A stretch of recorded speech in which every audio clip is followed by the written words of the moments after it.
And so Henderson have been very collaborative over the last few years as they have started all of the groundwork. And in the next 24 months, the first section of that building will be opening. And at that point, it's very exciting for us. We'll be taking down basically our back garden fence, and we'll be fully integrating into the Henderson Land experience. And they are focusing a lot on art and culture, as we are throughout the park. So it feels to us as if our space is enhancing, and we'll be working very closely with Henderson and the Tourism Board and AAA to ensure that we're adding to the vibrancy on a daily basis. It's really very exciting because a lot of the land where the roads are will be covered in parkland all the way up to the Star Ferry, and Henderson are really focused on having a very open and essentially exciting and engaging new building. But as you said, yeah, 6 stories high, so the wheel sits proudly at the end of the structure.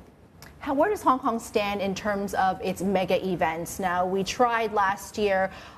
David Beckham tried to bring Lionel Messi to Hong Kong. That didn't really work out very well for us. Taylor Swift didn't come to Hong Kong, but we are getting Coldplay in Q1 next year. Where do we stand in terms of our mega events on a world stage? We're very much in the ascendancy. I think we have learned a lot as a market. The government has learned a lot and is collaborating more than they ever have with the entertainment industry. So we're working together and planning the future. I think the government had the foresight and the vision to see that a stadium was required 10 years ago, and now at the beginning of next year the new stadium opens. It's world class, it's second to none in Asia. It'll be starting with the Hong Kong Sevens, our beloved event, and also Coldplay, which is a Live Nation show which will be there for 3 shows minimum, I think, again sponsored by AAA, who have the vision to see what the market likes.